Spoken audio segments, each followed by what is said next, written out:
Sun travels வடமாகாணத்தில் சட்டப்பூர்வமான அனுமதியுடன் இயங்குகின்ற visa consultant and ticket agent. உங்கள் பெறுமதியான கடவுச்சீட்டுகள் ஆவணங்களுக்கு பாதுகாப்பான அனுமதி பெற்ற நிறுவனம் சன் டிராவல்ஸ்.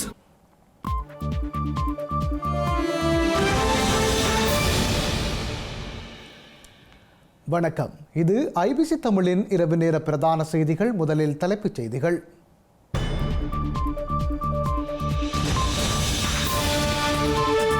வருடங்களாக இடம்பெற்ற மிகப்பெரிய மோசடி, சாரதி அனுமதி பத்திர விநியோகத்தில் இடம்பெற்றதாக தகவல். முதுகெலும்பில்லாத அனுர அரசு, ஜெனீவா தீர்மானம் தொடர்பில் நாம் விமர்சனம்.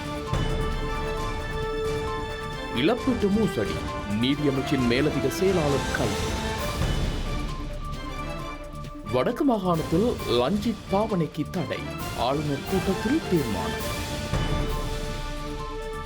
இறுதி வடிவத்தை எட்டும் காசா அமைதி ஒப்பந்தம், எகிப்தில் தொடரும் பேச்சுக்கள். சீமான் மீதான பாலியல் வழக்கு மீளெடுப்பு, நிபந்தனையற்ற மன்னிப்பு கோரியதை தொடர்ந்து நகர்வு.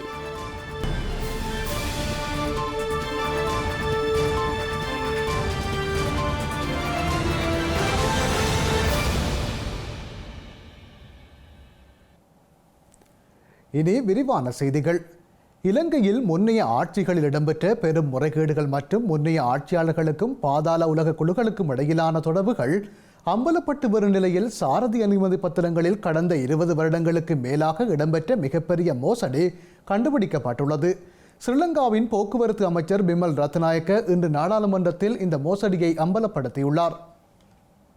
இலங்கையில் எல்லா துறைகளிலும் ஊடுருவியுள்ள முறைகேடுகள் தினசரி அம்பலப்பட்டு வருகின்றன.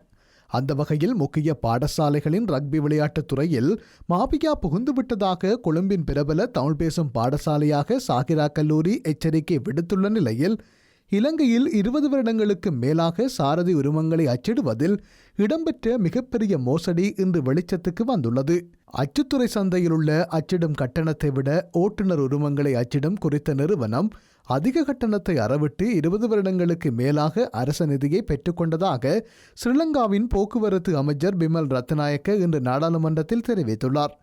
ஒரு சாரதி அனுமதி பத்திரத்தை 367 ரூபாய் செலவில் அச்சிட முடியும் என்ற போதிலும் அதனைவிட மிக அதிகமாக 534 ரூபாய் கொடுத்து அவை அச்சிடப்பட்டதாக குற்றஞ்சாட்டிய அமைச்சர் அச்சிடும் ஒப்பந்தத்தை 20 வருடங்களுக்கு மேலாக ஒரே நிறுவனத்துக்கு வழங்கி பெரிய அளவில் நிதி வீணாக்கப்பட்டுள்ளதாகவும் அவர் கூறியுள்ளார்.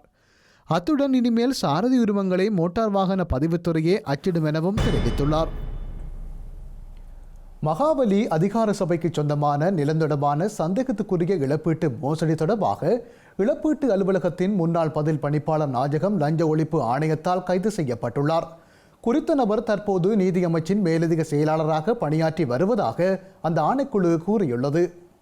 2022ஆம் ஆண்டு அறகலைய போராட்டத்தின் போது சேதமடைந்த மகாவலி அதிகார சபை சொத்துக்கான இழப்பீட்டு செயல்பாட்டின் போது முன்னாள் ராஜாங்க அமைச்சர் சுசீந்திர ராஜபக்சவுடன் சதி செய்ததாக அவர் மீது குற்றம் சாட்டப்பட்டுள்ளது. அந்த அதிகாரி சுசீந்திர ராஜபக்சவுக்கு எதிரான கையூட்டல் ஒழிப்பு விசாரணையில் 2வது சந்தேக நபராக அடையாளம் காணப்பட்டுள்ளார். அவர் அரசாங்க அதிகாரிகளுக்கு 88,85,000 ரூபாய் இழப்பீட்டுத் தொகையை அங்கீகரிக்க அழுத்தம் கொடுத்ததாகவும் இந்த செயல்பாட்டில் அரசு சொத்துக்களை தவறாக பயன்படுத்தியதாக கூறப்படுகிறது.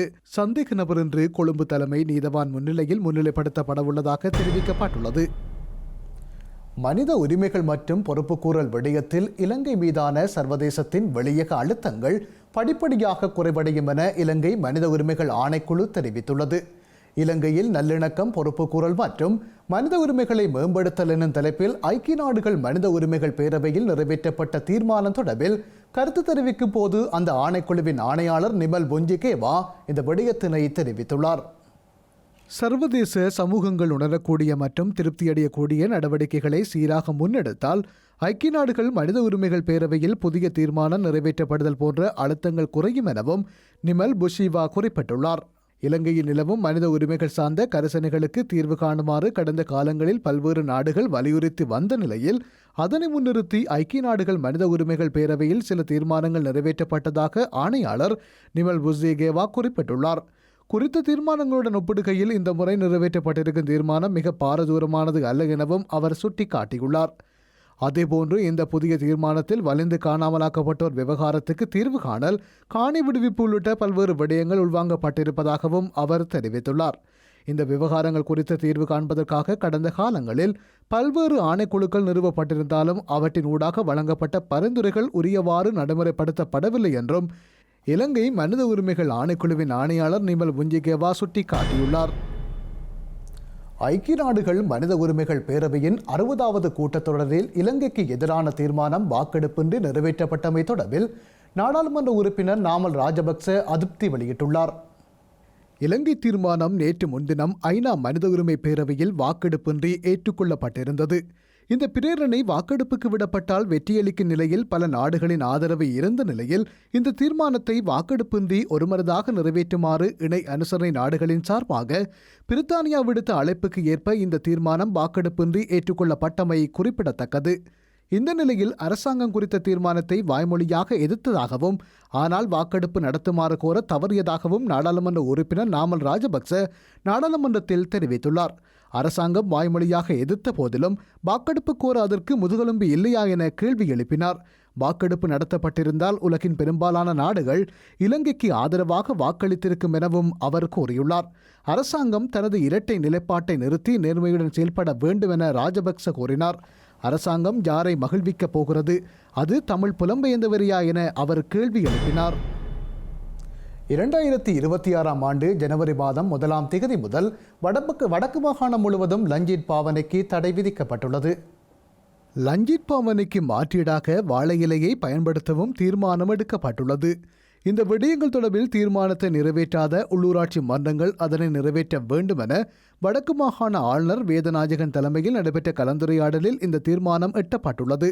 இதேவேளை போக்குவரத்து நெரிசல்களை கட்டுப்படுத்துவதற்காக ஒரு வழி பாதைகளை அறிமுகப்படுத்தல், கனரக வாகனங்களின் பாவனைக்கு நேர கட்டுப்பாடுகளை விதித்தல் ஆகியனவற்றை செயற்படுத்த வேண்டும் எனவும் அவர் இதன்போது வலியுறுத்தியுள்ளார்.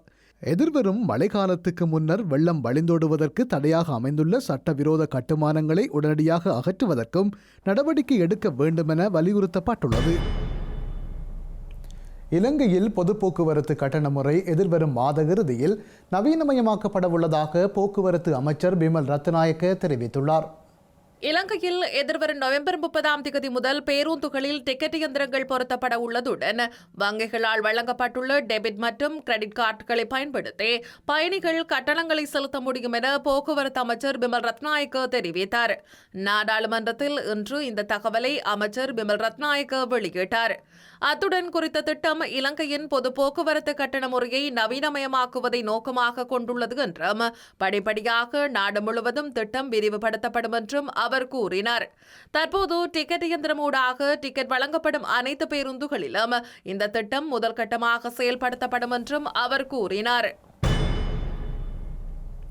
போட்டி விதிமுறைகளுக்கு இணங்குதல், தற்போதைய அரசாங்கம் பெறுமதிசேர் வரிமுறையை இடைநிறுத்த எடுத்து வரும் நடவடிக்கைகள் மற்றும் நுண்சிறிய மற்றும் நடுத்தர தொழில் முயற்சியாளர்கள் எதிர்கொள்ளும் பல சவால்கள் தொடர்பில் அவதானம் செலுத்தி ஸ்ரீலங்கா எதிர்க்கட்சி தலைவர் சஜித் பிரேமதாசவுக்கும் இலங்கைக்கான ஐரோப்பிய ஒன்றியத்தின் தூதுவர் கார்மன் மோர்னோவுக்கும் இடையில் சந்திப்பு ஒன்று இடம்பெற்றுள்ளது. இந்த சந்திப்பு கொழும்பில் உள்ள எதிர்க்கட்சி தலைவர் அலுவலகத்தில் இடம்பெற்றுள்ளது. ஐரோப்பிய ஒன்றிய தூதுக்குழுவுக்கு மொரானோ இந்த சந்திப்புக்கு தலைமை தாங்கியதோடு இலங்கைக்கான ஐரோப்பிய ஒன்றிய தூதுக்குழுவின் முதல் ஆலோசகர் கலாநிதி ஜோஹன்னஸ் கெஸ்ஸிமும் இதில் பங்கேற்றிருந்தார். பிரத்யேக சிநேகபூர்வ கலந்துரையாடலுக்கு பிறகு எதிர்க்கட்சித் தலைவர் சஜித் பிரேமதாசா, ஐரோப்பிய ஒன்றிய தூதுவர் ஹார்மன் மொரானோ மற்றும் கலாநிதி கெஸ்டன் இணைந்து நுண்சிறிய மற்றும் நடுத்தர தொழில் முயற்சியாமை துறையைச் சேர்ந்த வணிக முயற்சி தலைவர்களுடனான சந்திப்பிலும் கலந்து கொண்டனர். தொழில் வியாபார முயற்சியாண்மை நடவடிக்கைகளுக்கு சமமான சூழலை உருவாக்குதல், கொள்கை ரீதியான இணக்கத்தை உறுதி செய்தல், இலங்கையின் நுண்சிறிய மற்றும் நடுத்தர தொழில்துறையை அபிவிருத்தி செய்வதற்கான ஐரோப்பிய ஒன்றியத்தின் நிபுணத்துவ ஒத்துழைப்பு மற்றும் போட்டித்தன்மையை ஆதரிப்பதற்கான வழிகளை ஆராய்வது என்பன தொடர்பில் இருதரப்பினருக்கும் இடையிலான இந்த கலந்துரையாடல் முதன்மையாக கவனம் செலுத்தியது. மன்னாரில் காற்றாலை விடயம் பேசி தீர்க்கப்பட வேண்டுமென வடமாகாண ஆளுநர் தெரிவித்துள்ளார். காற்றாலையால் ஏற்படக்கூடிய விளைவுகள் தொடர்பில் கலந்துரையாடப்பட வேண்டும் எனவும் தெரிவித்துள்ளார். மன்னார் மாவட்ட பொது வைத்தியசாலைக்கு வடமாகாண ஆளுநர் வேதநாயகன் தலைமையில் விசேட குழுவினர் அபிவிருத்தி நடவடிக்கைகள் குறித்து ஆராய்வதற்காக விஜயம் ஒன்றை மேற்கொண்டிருந்தனர். இதன்போது வைத்தியசாலையில் புனரமைக்கப்பட்ட வைத்திய பரிசோதனை நிலையங்களை வேதநாயகன் அவர்கள் திறந்து வைத்துள்ளார். வைத்தியசாலையில் உள்ள பல்வேறு குறைபாடுகள் மற்றும் நோயாளிகள் எதிர்கொள்ளும் அசௌகரியங்கள் குறித்து மன்னார் மாவட்ட பொது வைத்தியசாலை அபிவிருத்தி குழு உறுப்பினர்களால் ஆளுநரின் கவனத்திற்கு கொண்டு செல்லப்பட்டுள்ளது. மன்னார் மாவட்ட பொது வைத்தியசாலையில் உள்ள அனைத்து பிரச்சினைகளையும் நிவர்த்தி செய்ய நடவடிக்கை எடுப்போம் எனவும் வடமாகாண ஆளுநர் உறுதியளித்துள்ளார். அத்துடன் மன்னாரில் காற்றாலை செயல் திட்டம் குறித்து ஆளுநரிடம் செய்தியாளர்கள் கேள்வி எழுப்பிய நிலையில் காற்றாலை விடயம் பேசி தீர்க்கப்பட வேண்டும் எனவும் அதனால் ஏற்படக்கூடிய விளைவுகள் என்ன என்றும் கலந்துரையாடப்பட வேண்டும் எனவும் தெரிவித்திருந்தமை குறிப்பிடத்தக்கது. சுயாதீன காவல்துறை ஆணைக்குழுவை அரசாங்கத்தின் கைப்பாவையாக மாற்றி அதன் அதிகாரங்களை காவல்துறை மா அதிபரிடம் ஒப்படைக்கும் போக்கிற்கு எதிர்க்கட்சித் தலைவர் சஜித் பிரேமதாசா நாடாளுமன்றத்தில் தனது எதிர்ப்பை வெளிப்படுத்தியுள்ளார்.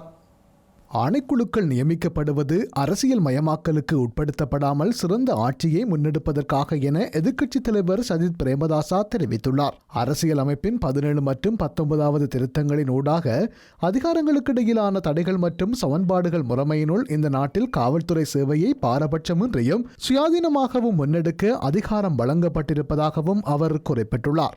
சுயாதீன காவல்துறை ஆணைக்குழுவை அரசாங்கத்தின் கைப்பாவையாக மாற்றி அதன் அதிகாரங்களை காவல்துறை அதிபரிடம் கையளிப்பது தொடர்பில் எதிர்ப்பை தெரிவித்திருப்பதாக ஸ்ரீலங்கா நாடாளுமன்றத்தில் தெரிவித்துள்ளார். சுயாதீன காவல்துறை ஆணைக்குழுவிற்கு அரசியல் தலையீடுகள் பிரயோகிக்கப்படுவது வன்மையாக கண்டிக்கப்பட வேண்டும் எனவும் தெரிவித்துள்ளார்.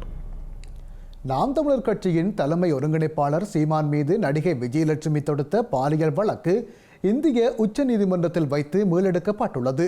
இந்த வழக்கில் சீமான் நிபந்தனையற்ற மன்னிப்பு கோரியதை அடுத்து சீமானுக்கு எதிரான பாலியல் முறையீட்டை திரும்ப பெறுவதாகவும் நடிகை தரப்பு தெரிவித்ததை அடுத்து இந்த முடிவு வந்துள்ளது. நாம் தமிழர் கட்சியின் தலைமை ஒருங்கிணைப்பாளர் சீமான் தன்னை திருமணம் செய்து கொள்வதாக கூறிவிட்டு ஏமாற்றியதாக நடிகை விஜயலட்சுமி கொடுத்த வழக்கு தொடர்ந்தும் சீமானுக்கு சங்கடங்களை வழங்கிய நிலையில் இன்று இந்திய உச்ச நீதிமன்றத்தில் இந்த வழக்கு மீளெடுக்கப்பட்டுள்ளது. குறித்த நடிகை குறித்து இனிமேல் கருத்து தெரிவிக்க மாட்டேன் எனவும் நடிகை குறித்து ஏற்கனவே குறிப்பிட்ட கருத்துக்களை திரும்ப பெறுவதாகவும் சீமானின் சட்டவாளர்கள் கூறியதை அடுத்து சீமானுக்கு எதிரான தனது பாலியல் புகாரை திரும்ப பெறுவதாகவும் நடிகை தரப்பு தெரிவித்ததை அடுத்து இந்த வழக்கு மீளெடுக்கப்பட்டுள்ளது. சீமான் மன்னிப்பு கோர தவறினால் அவரை கைது செய்வதற்கான தடை மீளெடுக்கப்படும் எனவும் வழக்கு எதிர்கொள்ள வேண்டியிருக்கும் எனவும் உச்ச நீதிமன்றம் எச்சரித்திருந்தமை குறிப்பிடத்தக்கது. அமெரிக்க அரசு தலைவர் டொனால்ட் ட்ரம்பின் காசா அமைதி ஒப்பந்தத்தின் இறுதி வடிவத்தை முன்னிட்டு இன்று எகிப்தில் முக்கிய பேச்சுக்கள் இடம்பெற்று வருகின்றன. நேற்று முன்தினமும் நடந்த 2 நாள் பேச்சுவார்த்தைகளில் இஸ்ரேலும் ஹமாஸும் முன்னேற்றம் அடைந்துள்ளதாக அறிவிக்கப்பட்ட நிலையில் அமெரிக்கா மற்றும் கத்தாரின் உயர்மட்ட அதிகாரிகள் முக்கிய பேச்சுக்களில் ஈடுபட்டு வருகின்றனர். கத்தார் பிரதமர் ஷேக் முகமது ஜாமிம் அல்தானிக்கும் அமெரிக்க தரப்பில் ட்ரம்பின் பிரதிநிதிகளான ஜரட் குஷ்னர் மற்றும் ஸ்டீவ் விட்கோப் ஆகியோருக்கு இடையில் பேச்சுக்கள் நடைபெற்று வருகின்றன. செய்திகளின் நிறைவாக மீண்டும் தலைப்புச் செய்திகள்.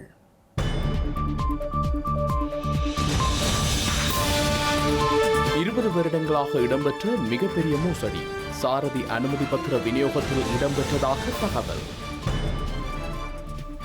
முதுகெலும்பில்லாத அணு அரசு, ஜெனீவா தீர்மானம் தொடர்பில் நாம் விமர்சனம்.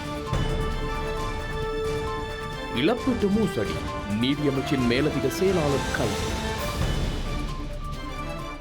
வடக்கு மாகாணத்தில் லஞ்சித் பாவனைக்கு தடை, ஆளுநர் கூட்டத்தில் தீர்மானம்.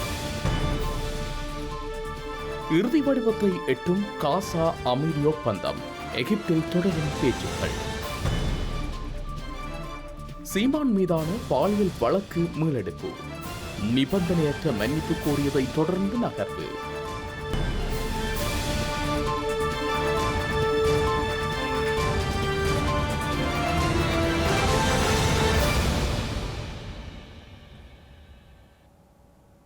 இத்துடன் ஐபிசி தமிழின் இரவு நேர பிரதான செய்திகள் நிறைவு பெற்றன. உடனுக்குடன் செய்திகளை அறிந்து கொள்ள ibctamil.com என்ற எமது இணையதளத்தை பார்வையிடுங்கள். வணக்கம்.